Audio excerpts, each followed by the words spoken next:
And we should be good in a second. Okay. Okay. Okay. We are live. A second, let me just get you started on here. Are we live? We are live. We're live. Okay, fantastic. Okay, welcome Second? to a... You tell me when. It's pretty bad. Look. Pale. We just went live on Instagram. I'll tell you when people start coming on. Okay, it's all yours. Okay, we are live for another segment of a Meaningful Minute live. I'm Yissachar Blinder. I'm a Rabbi in Yeshiva Nishmas Tyrus in Woodmere, and I love Meaningful Minute. So I want to start with a Meaningful Minute that I actually didn't get to do live or recorded or anything. So I would like to do that with you right now. We ask for life. We've been asking for life for the past 10 days. We've been talking about life a lot. So I was bothered by the word Chaim. I wanted to know, why is Chaim, why is it that Chaim is in plural? The word Chaim is plural. You know, when you put a Yud Mem at the end of a word, it makes it plural. So why is Chaim, life? Why is Chaim plural? So there are many ideas that were suggested to me, and I'd like to share some of them with you, and then one specific.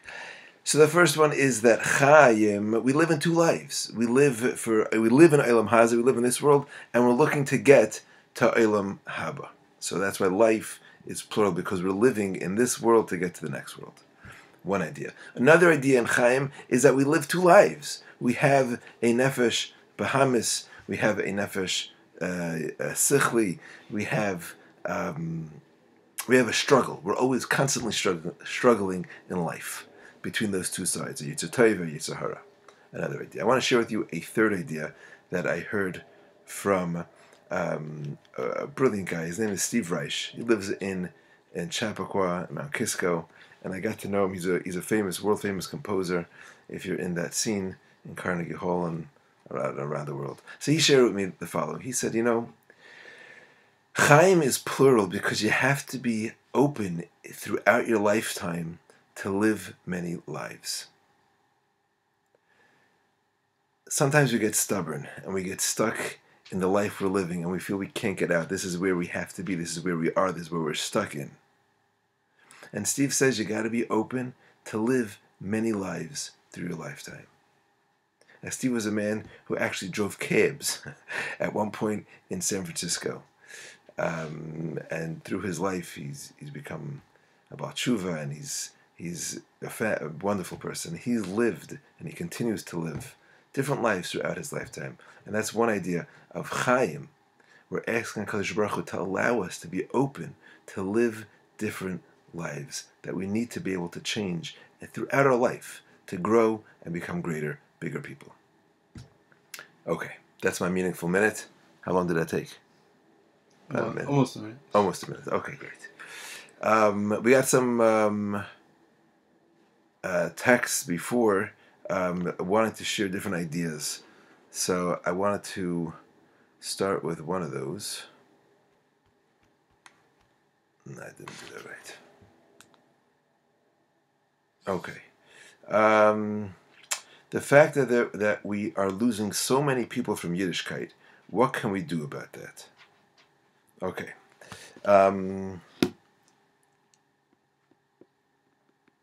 We're losing many people. We are losing many people. We're losing many people from Yiddishkeit. I tell you what's interesting is that this is something that seems to be recurring throughout our Jewish history. I'm not sure. I haven't seen the data. I don't know if currently we're losing more people than we did before in Europe in the early 1900s. With the Haskalah of the late 1800s, 1900s. I don't know that we're losing more people now than we were before. So, but Lamaisa, we are losing people. We were losing people in the time of the Nevi'im, and it's an ongoing thing. Amen. Amen.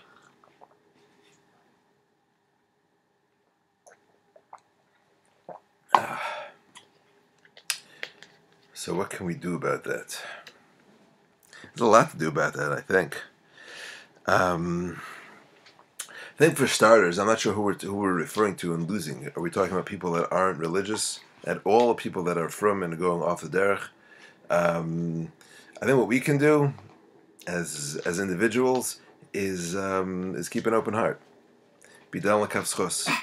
Try to be really be down l'kavschos. If you can look at people in a positive manner, it affects them spiritually and it affects them practically. So that would be my advice for you. Someone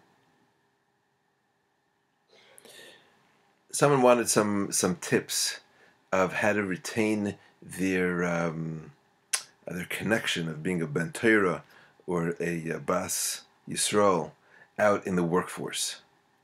Someone else wanted some tips in fighting the Yissachar post Yom Kippur, I guess. So I'd like to discuss an idea called nechbadus, and I think it really hits on both of these ideas. Nechbadus is something Reb Chaim Shmulevitz would often talk about. I heard a lot about from my Rabbi, Rabbi Yissachar Berkowitz. Nechbadus means appreciating yourself. It means being refined, being a dignified person. You see, when we're in a struggle, when we're fighting against something, nothing is really gonna help in the moment, for sure not, except your own self-respect. The Gemara talks about one of the Tanaim who the Chazal, made a gzer. You can't read by a candle on Shabbos because maybe you're gonna tilt it. But the Gemara says that if you're an Adam Chashuv, that means if it's beneath you to read by the light of a candle, so then there's no problem. Which Reb Chaim Shmulevitz understands from that means there are things that you're Yireh Shamayim. You could be the frommest guy in the world. You could be the most pious girl, really growing in your Yiddishkeit, but that won't be able to stop you from doing something you're not supposed to do. But if it's beneath you, if you feel that this is beneath me, then that can stop you. Amazing power. The amazing power we have of being refined. And I remember being stopped once by my Rebbe in the street when, I guess probably in a place where going somewhere I shouldn't have been going. So he told me three ways. He says it's pasnished. That's all he said. He said, and then he left, and I continued going where I was going. But he pointed out to me that this should be beneath you. It's pasnished. This should be something that's beneath you. So I really think if you're looking for a way to fight your Yetzer Hara, that what you really have to do is really, not attack him straight on. What does want more mean? What is what? Want more. So, want more? I think the idea is you have to become more dignified, more respectful of yourself. That certain things are beneath me. I don't do that. I'm better. I'm better than that. I'm more refined. I'm better. I can't do that. In the workplace, in any place you are, if you're having people act inappropriately with you, so then that means that they're not getting the message that you're not for them or you're off limits. This is not for me. I find in certain environments the way people speak become totally hefker. So if you can guard your mouth. And not, so people might make fun of you for that, but Lamaisa, when they're around you, they'll feel a little bit uncomfortable, talking like that, or at least including you in that conversation, which may make you feel a little bit left out. But I think that's the point. I think that's the point. I have another. How can one have emunah in HaKadosh Baruch Hu if after so many years we have suffered in Galus? And we have 1 second. We'll get to that in a second. We have a question here from Sophia. I have a question. Let's say you ask a person for forgiveness 3 times and they never said they forgive you. Does it mean you're not forgiven from Hashem? Does that mean you're not forgiven? It's a good question.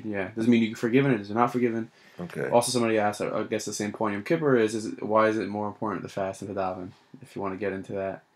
Okay, so let's. Well, I guess we'll talk practically for a second. When you ask someone for forgiveness 3 times, it can't be 3 times in a row. It can't be like, "Oh, you forgive me, forgive me, forgive me." There, it's at three. When the person cooled down, and you approach them over, a span of time. Over, you approach them, and you mean it, and you've actually tried to fix what you've done wrong, and they don't want to forgive you, and you've done your part. So then you're absolved from that. Fasting Okay. Yom Kippur. Why is Yeah. fasting? Okay. Why is fasting more important than davening? That's a good question. And I'll give you, just so you could transition to something else. Someone messaged me an interesting question earlier. They said, during Yom Kippur they wanted to daven and feel it. What happens? They're very bothered right now because they don't feel like they left with that feeling of they had the most kavanah they could. They don't feel like the feeling that they walked out of Yom Kippur. That's What can they good. do? Did they miss the Okay. train? Good question. Good feelings. So first about the fast. So let's talk about fasting. I think it is. It's the same idea. Practically, the reason why fasting is more important than davening is because fasting on Yom Kippur is a mitzvah d'oraisa. The Torah tells us, the Kadosh Baruch Hu tells us what you have to do on Yom Kippur, and that's v'inisem es nafshei sechem. So that is number one. Tefillah is a mitzvah d'Rabbanan. It could be d'oraisa, d'Rabbanan, but it definitely doesn't override fasting on Yom Kippur. That's number one. I want to fill that in for you a little bit. Why is it that we have to fast in Yom Kippur? All these things we do on Yom Kippur. From fasting, drinking, really we abstain from the physical world on Yom Kippur. And I think the idea is, the men wear kittles, ladies wear white, some, I don't know if they still do. But that was definitely a custom. Some people stand a lot on Yom Kippur. The idea is to be like angels. Now, why do we want to be like angels? Or if we were supposed to be like angels, so then why don't we have Yom Kippur a whole year? So I think the idea is that we have a constant struggle between our guf and our neshama. And you get tired out sometimes. And sometimes you need to recharge. And to recharge your neshama, Hashem says, you know what? Take a break from your guf. Take a break from your guf for a day. And just be like a mach, just be neshamadik for a day. To totally recharge your neshama batteries. And then you can go back. You got to come back into the guf and do our job down in this world. But the point of Yom Kippur is for us to recharge our neshama. That's why fasting is more important, because fasting does that for us. Davening is something we can always do, but the fasting is what really separates us from our guf and allows us to become more neshamadik. Now, if you went through a whole Yom Kippur and you just didn't feel it, I had the same issue. I had a difficult Rosh Hashanah and parts of Yom Kippur. I was really trying to get into it, and I wasn't feeling it. And actually, on Rosh Hashanah, I decided I was like trying to have like a lot of concentration during Shemoneh Esrei, and just wasn't going. And I just gave it up. I said, you know what, forget it. I'll just daven regular, and if it comes, it comes. And sometimes it did, sometimes it didn't. It's a matana, it's a gift. There are stories about the Baal Shem Tov, when he lost all of his, what he called Mechem the Godless, and he was just left, and he forgot, he could barely say Aleph Beis. And if you can get yourself to do that, that's what the Rebbeinu Shalom wants. And that's a gift. Our job is not to get things done. Our job is to do. So if you did what you're supposed to do, then you can be certain that HaKadosh Baruch Hu is happy with that. We have another question posed here. And I want to keep it more, towards hashkafa and inspiration, and less away from halacha intricacies, just so that people who are watching, how does one retain the energy and awe from Yom Kippur? What lesson can we take from Yom Kippur to the rest of our year? Good one. So the best thing to do if you want to keep that feeling of Yom Kippur, is to take upon yourself something that can get you back to Yom Kippur. That's why making Kabbalah at some point during Yom Kippur is a great idea, but if you didn't, you can still do it now. Because anytime you do that Kabbalah, anytime you take upon yourself something small, something simple, that you can always, whenever you do that, you bring yourself back to Yom Kippur. and that's always helpful. Again, I'm focused now tonight on nechbadas. I think elevating ourselves to become more dignified and more respectful of ourselves, I think, is key. It's super key. I want to go back to a different question that you mentioned before, if that's all right. Mm-hmm. This idea about emunah. The question, I think, was something of how do we keep emunah throughout this long gullus? Now, generally, there are lots of ways to approach this question, this idea. And I personally, I should say generally, I think it's always helpful when you're discussing emunah and suffering to think about yourself and not think about what other people are going through. What I mean by that is that whenever you experience some challenge, I think we've all experienced challenges, we know that there's a certain amount of siyata d'shmaya, there's some spiritual connection we feel when we have that. And there's work that we're doing ourselves to connect. And when we're doing that work, there's a certain connection we have with HaKadosh Baruch Hu. When you look at other people going through suffering, you don't see that. You don't see you don't see their connection. I remember hearing from Shimshon Pincus once. He said that he went to an exhibit of there was a Holocaust exhibit, and he was looking at the pictures. And when he came back home, it struck him, and he said, that never happened. And people were like, what are you denying the Holocaust? He said, no, those pictures that you saw, that's not what happened. Because all you see in the picture is the picture. You don't see anything spiritual. You don't see what was going on for that person at that time. He says, imagine you see a picture of the Kohen Gadol coming out of the Kodesh Kodashim. If you could see that picture on Yom Kippur, imagine someone painted a picture or they took a photograph and you saw the Kohen Gadol on Yom Kippur coming. You saw a picture of him. Do you think you can really see the Kohen Gadol on Yom Kippur? The way we describe him, looking like a malach, you can't capture that in a picture. You can't capture the feeling. The greatest an artist you may be, or the greatest photographer, you can capture something, but you can't capture the ruchnius that was being experienced at that moment. So I think it's always important whenever you're discussing emunah and suffering, is to think about yourself. I just find it very difficult. It's impossible to answer questions of what other people are going through, and because I don't know how they're experiencing it and what they're feeling. But I personally know how I experience things and what it does for me when I'm suffering. So I can tell you about my personal suffering and emunah. It's a struggle. It's a struggle, but my emunah, I definitely feel closer to the Rebbe Shalom after the struggling and the difficulty I've been through.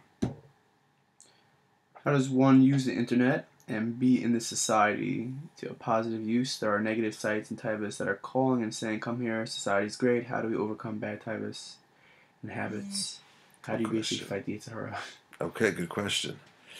Good question. The first thing is, I have my Wi-Fi. We just hooked up here. I have Wi-Fi here, and I call my Wi-Fi is called the Eitz Hadas. It's true. That's the name of my Wi-Fi. The reason is because the Eitz Hadas Tevra it's Bechira.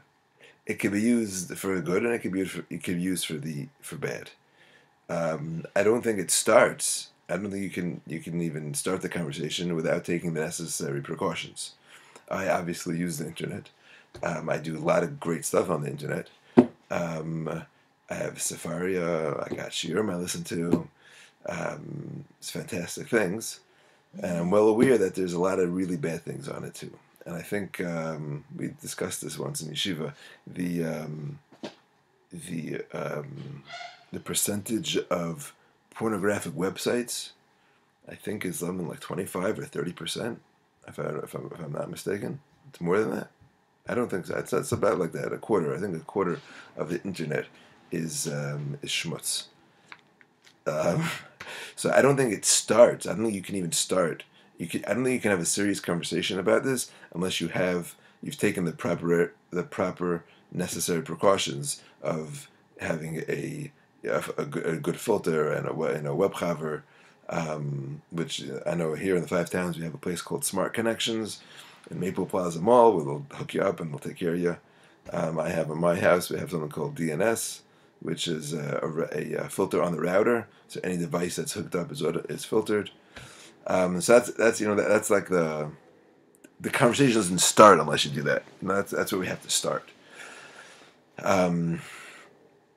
That's just big. Like the questioner stated, because they're so tempting and it's so easy to fall prey.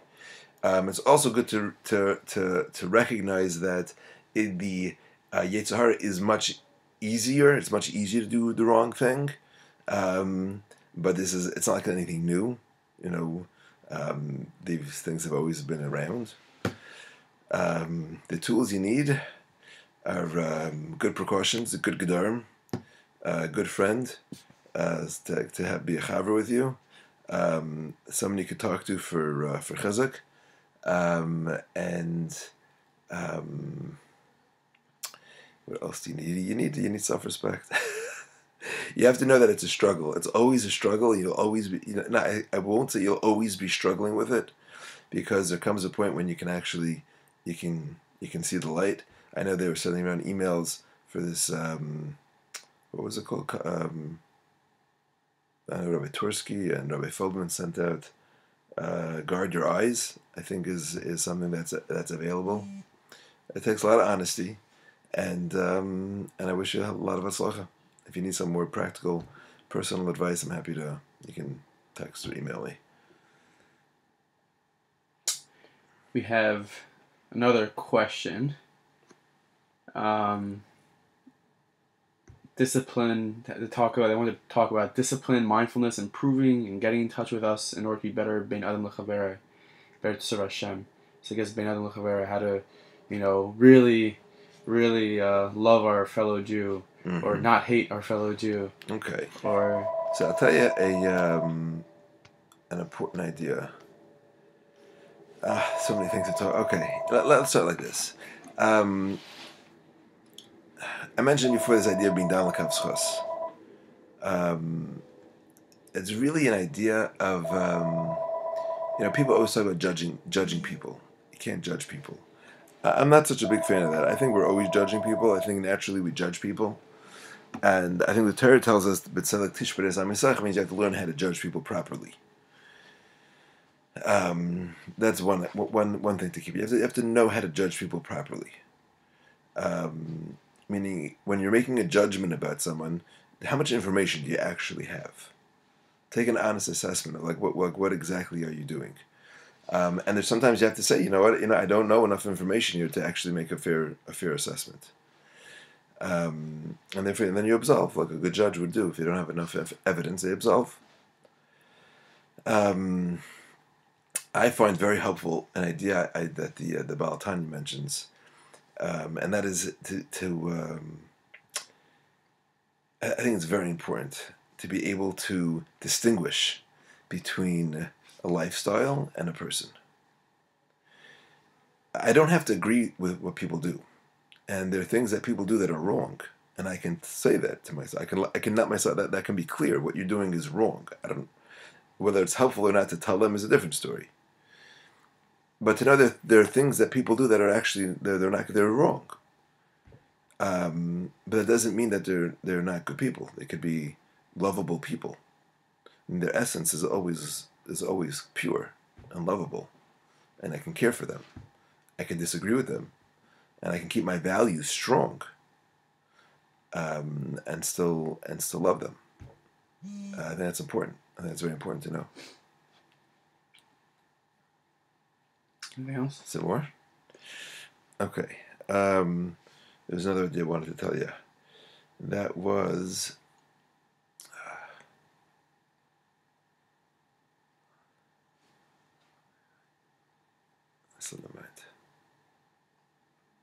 We do have over here. Okay. Oh, yeah, you have it? Yeah. Go ahead. I want to tell you a little story. A little story. It helps for, it'll help you with your Ben Al Chavir, it'll help you with your Ben Al Atzmai. Rabbi Yonah Forst was a mashkiach in Nitra, in Mount Kisco. There's a Hasidic community called Nitra, and they have a yeshiva there, and he was the mashkiach there, and he was a survivor. And he said that one Motzei Yom Kippur, there was a boy who was, the chaver was dancing, and there was one boy who was sitting to the side, and he looked sad. So him being the mashkiach in he walked over to the boy, and he asked him, what's the matter? So he said, Rabbi, I davened the whole Yom Kippur, and I don't know if Hashem accepted my tefillas, if he accepted my tshuva. So Rabbi Yonah told him the following. He said, when I was in a cattle car going to Treblinka, this story I saw in Rabbi Spiro's book on the Yom Nerayim. He says, I was in a cattle car going to Treblinka, and the gruesome, experience being crammed into the cattle car, and there were babies with mothers and people fainting, and the conditions were horrendous. And Rabbi Yonah was speaking to people, trying to give people chizuk, and he sees in the car, there's this guy with blonde hair, blue eyes, strong build, clearly not, from Jewish makeup, clearly an Assyrian, a German. And he's like, what in the world is this guy doing in here? And he makes his way over to this guy, and they start talking. And he asks him, he said, what's your story? So he told him, I'm a ger. And his eyes dropped. A ger? At this time, you became a convert? You converted to Yiddishkeit? You understand the propaganda against Jews in Germany at that time was everywhere. Billboards. Your cereal you ate was anti-Jewish. How in the world did you become a Jewish? So he said, I was in my town where I grew up. There was a Jewish shul. And I remember walking past it one evening, and I heard these beautiful songs. And I was transfixed. I was just stuck there. And as the singing ended, these angels started walking out. People dressed in white. And they started saying this prayer. And I was just mesmerized looking at these people. They don't look like men. They look like angels. And at that point, I said to myself, I must join these people. And I converted. And my parents, my family, they thought I was nuts. And then when the war started, they said, no, come hide with us. You'll stay with us.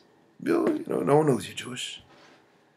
And I said, no. He said, I'm joining these people. I'm sticking with them. So Rabbi Yonah turned to this boy, and he said, if you could only see what a Yid looks like on Motzei Yom Kippur, if you could see the beauty, if you could see the shine of our neshamas, you'd be happy. A Yid shines. So this is something we have to be able to see in each other. We have to be able to look at each other and see our neshamas, see the shine of a Yid.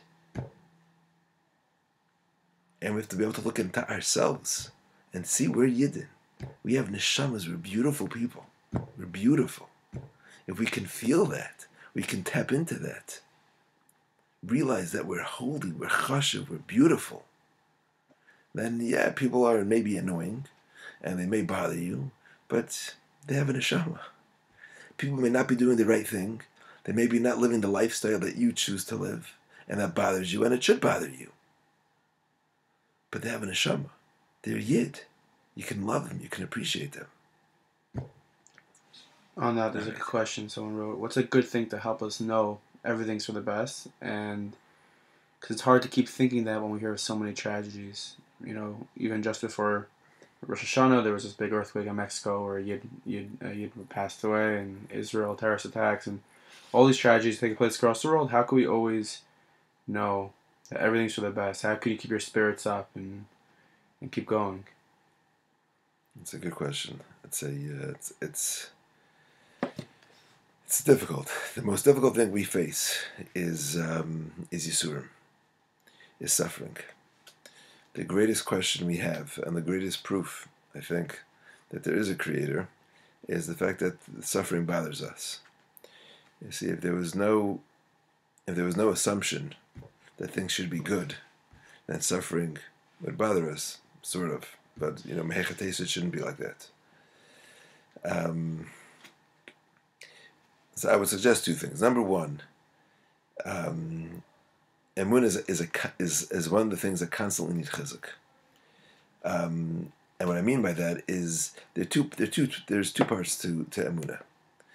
There's I guess we can call it a philosophical part, and that's a part that needs to be inculcated and to be reviewed and to be studied, not in times of tzara, but when things are going well. To plant it, to make it firm. Our moon is solid, and that helps us. That when there are times, if there's a creator, then no matter what happens, then there's a creator, right? You understand that? I think something we all understand. Just because your father or scolds you, that doesn't mean he's not your father anymore. It hurts, So when our moon is strong to begin with, so it doesn't get as rocky. We have questions. We're looking for answers. Something I find very helpful is tefillah, and what I mean by that is asking HaKadosh Baruch Hu, asking Hashem for help me out here. What do you want from me exactly? Like, what do you want? What am I supposed to be getting out of this? I think directing your question to HaKadosh Baruch Hu, directing your questions to Hashem is helpful. I think that gives us a place to put our frustration, and I think that's I don't know if it's the point, but it's a point is getting us to question HaKadosh Baruch Hu to Him, ask our questions to Him. Hope that was helpful. Right. Pretty loaded question coming.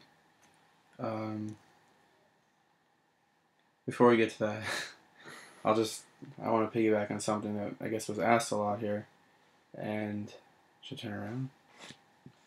Something to me? Okay, one second. I'll just say it and then I'll turn it back to you. We'll have a question.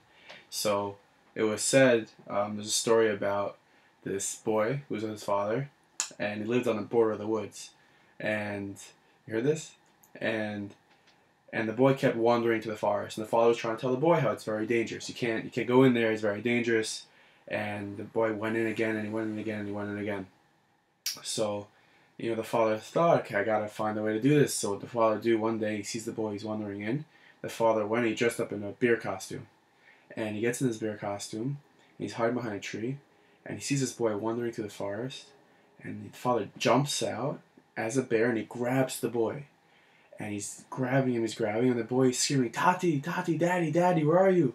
And he's screaming, and he lets go, and the kid runs back to the cabin. The father takes off the bear costume, he runs back to the cabin where they live, he gets in the house, he sees his kid is crying.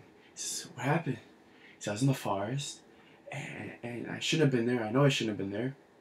And this bear, it came over me, it grabbed me, and I was screaming for you, and you weren't there, you didn't come, where were you?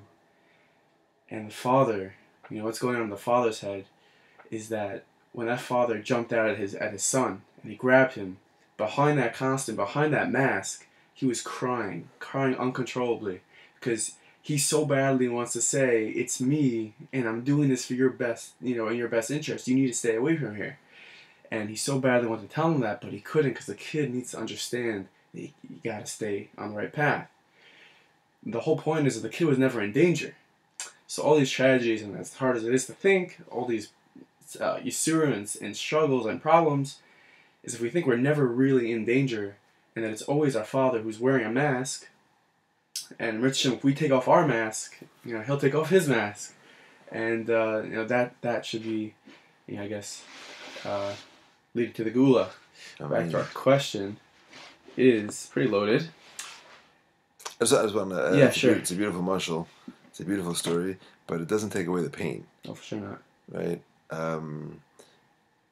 But pain is there. Why we have so much pain, I have no answers. It's questions. We have questions, and we're allowed to have questions. Right. How can one who's yeshivish, like myself, not like I didn't say that, the person said that, not judge someone who is modern Orthodox and wears a ring? I myself daven in Young Israel. My dad happens to wear a ring. I happen to come yeshivish myself. How could I not judge my father, my siblings, my whole entire shul? They don't, if they don't wear a black hat, they wear a ring. How can I not judge them? How could I, me being yeshivish and them being modern Orthodox, how can I not judge them for them not doing the, optimal, ideal thing? I need advice. Okay, good question. You're yeshivish and they're modern Orthodox. So, I'm trying not to judge you. Well, you don't know, so it's fine. I don't know. Yeah, I'm joking. All right. So yeshivish and modern Orthodox are just social circles, No right? words. No, they're different social groups. You could be in a yeshivish social group where you wear a hat and a tie and a jacket, and you could be in a modern Orthodox social group where you don't wear that. None of that really is talking about Yerushalayim, right? There are lots of people who are in the yeshivish social group that don't have Yerushalayim, and people in the modern Orthodox circles that do have Yerushalayim. So that doesn't really work. So we could talk about how do you judge. So that's why I'm like I assume this is what you mean to ask. Is if you have Yerushalayim and you are makbid, let's say on Shulchan, you try to be makbid on Shulchan Aruch, and there are people that that don't. So how shouldn't you judge them? Well, what should you do? So I'm telling you, I don't know that you shouldn't judge them. I'm saying you're judging them if you're accurate. The judgment is that this is what the Shulchan Aruch says, and you're not doing that. Okay, so therefore I don't like what you're doing because that's not what Hashem wants. Okay, but that's just their actions. Then there's the person. So you as a person, I love you. You're my father, my brother, my friend, my fellow mispowel. You're a wonderful guy. I love you dearly, and I care about you because you're a person and you're a yid. And I don't like the way you do things. I don't think it's necessary to tell them because it's probably not going to be helpful. So we have a mitzvah of techacha that tells us if someone's not going to be receptive to what you say, so then don't say it. And it's probably not your place to.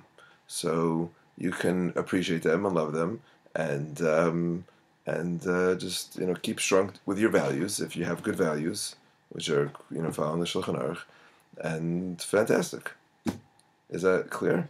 And it's pretty clear. Whoever asked that question, you could, I guess, chime in if you have anything further. We're going to wrap up in a few minutes. Anybody else has any questions, feel free to write them now. Another point that we could discuss that was sent in earlier was about savlanas, about patience.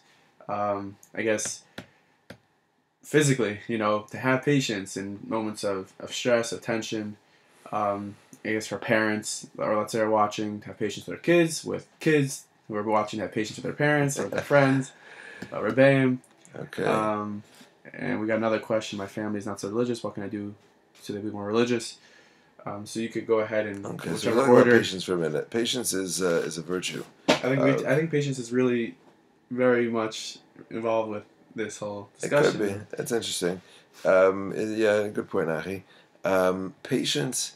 Rashi, if I'm not mistaken, when he talks about being an anav, he talks about sablanas. So the source of being patient really is anivas, which means the obstacle that's getting in the way of us being patient is arrogance. Right, and that's really what it boils down to. Meaning, when I'm not being patient, means it's me. I come first. This is not working out the way I want it to work out, so I don't have patience because I had something else. I had something else on my agenda, and this is getting in the way of my agenda. Okay, so it's true. You have an agenda, and it's getting in the way of your agenda. And the point here is that it's not all about you. Hakadosh Baruch Hu has a different plan for you, and he'd like something else to happen today. So you wait. It's much easier said. I remember I was actually giving a shir one time on Emuna, and maybe even not in Salonis, and I was speeding to get to the shir. So I thought that was pretty ironic, because there was traffic and I was running late. So to understand that HaKadosh Baruch Hu runs the world, there's no need to speed. I'll get there when I'm supposed to get there. So I understand it's much easier.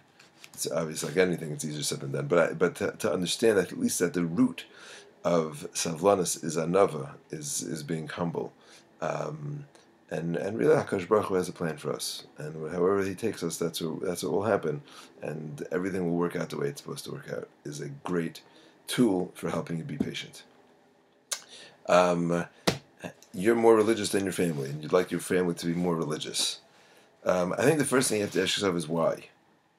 I think it's actually very practical because let's say I don't know this person I don't know this person, but you have a whole flock of Bachrim that come back from Eretz Yisrael, or seminary girls come back from Eretz Yisrael, and they picked up these new things that they do, and let's say their family isn't holding there, or they're ahead of their family in Frumkeit. What do they try to get their family up to speed? Do they just try to be patient? Do they not try to intercede? Do they? Yeah, it's a good question. I think the most important thing is to be respectful. The greatest way you'll have an impact on other people is if you respect them.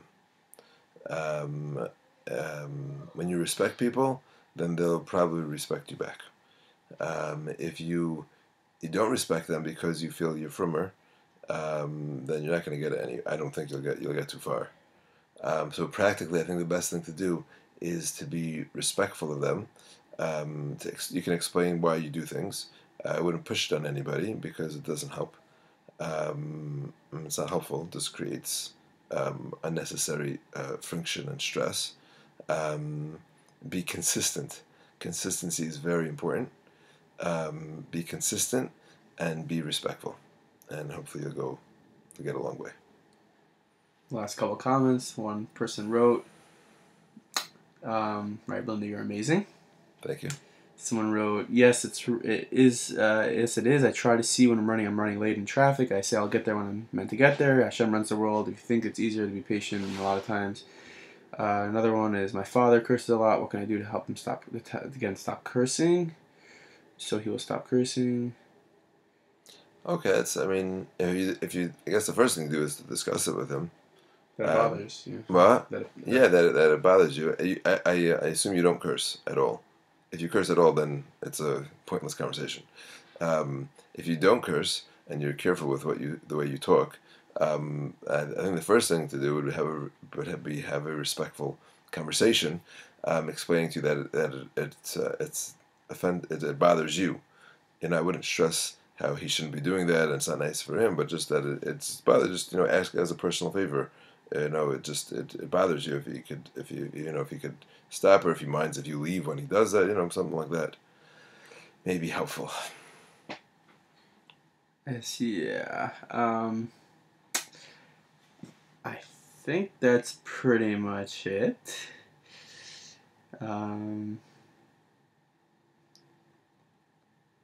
Yeah, I see the reason why I had to be late. So easier said than done, but sometimes something to think about thinking about why I'm late. And I'm always amazed by traffic. How does one who's firmer than their parents not judge them and their parents to him? Well, I just want to tell you what I'm amazed by traffic. When I'm in traffic, I try to think about how amazing the cheshbonis of HaKadosh Baruch Hu are, because let's say when you're in traffic, there could be thousands of people stuck in traffic, and all those thousands of people have probably people waiting for them, and that's affecting millions of people probably, right? And every one of those people have to deserve that, right? So that's like one cheshbon Hashem has to make for like one traffic jam. I find that amazing. Where does this Rabbi teach? He teaches in Yeshiva Nishmas HaTorah in the 5 towns in Woodmere, New York. You can check it out at nishmashatorah.org. We have it somewhere written, I think, here. there's a little dialogue. How do I respect my parents? They don't respect me. Me being firmer, I guess. Someone wrote, no one is firmer. Each is on their own level. How do I fulfill my kibbut of? If they aren't like me, Jewish values wise, and although we are respectful, how do I not judge? Basically, sum up all this, I guess, sort of on the topic of kibbut of aim. Okay, so we can talk about the kibbut of aim. How much time we got left? Couple minutes. Couple minutes. Okay, basically the site of kibbut of aim is your parents gave you something. Your parents gave you life. And you have to show appreciation to your parents for giving you life. How do you show appreciation for the gift that they gave you? The way you show appreciation, well, how do you show appreciation for any gift somebody gives you? If someone gives you a tablecloth, so the way you appreciate them by giving you the tablecloth is not giving them a tablecloth back, but actually using the tablecloth that they gave you. So the greatest way you can show appreciation to your parents for the life they gave you is to use your life to the fullest. Now, that may not be what your parents are thinking, because sometimes parents feel the way you can give them the most is to give them back the life they gave you. Meaning, different issues. People basically want their kids to be exactly like them. Sometimes that's an issue. And when they're not like them, so then they get insulted. I think, if I'm not mistaken, a big problem when people become firmer than their parents is that their parents think that the kid doesn't respect them anymore. So it's very important for you to find characteristics, things that your parents do, that you respect them, and that they are respected, that you can respect them, and do that for them. Point it out. Really, be'emes. That's, I think Chaim Shlovitz writes, that's really the mitzvah of kibbut of aim, is to find something that your parents are spectacular in, and really be mechabed them in that inyan. So if you're firmer or on a different level than the rest of your family, what you have to do is respect them. For people who find some things that are respectable. I know lots of people that aren't religious. They're very respectful people. They try very hard in lots of different things. And if you can respect them for the things that they do, then maybe they'll come around, maybe they won't, but that's not your responsibility. Closing words? Okay. Cool. We're getting ready for Sukkot. Sukkot is my favorite yontif. It's awesome. You just get out there in the sukkah, and it's fantastic. What's so great about Sukkot? It's really yontif where you're able, if you can tap into it, is to feel bitachon. I suggest you learn a little bit about Sukkot coming up, find some sefer that you connect with, read about the Daled Minim, how you're basically taking your different parts of you, you're taking control of yourself. It's amazing. And sitting in the sukkah, HaKadosh Baruch Hu, it's great. Maybe we'll talk about sukkah some other time. But I wish you all a Gemar Chasim Atayva. HaKadosh Baruch Hu should give you a life of happiness, a great year with nachas and simcha and joy, and you should have a great yantif, and keep living life to its fullest. Awesome. 1 second. Let me just take care of this one.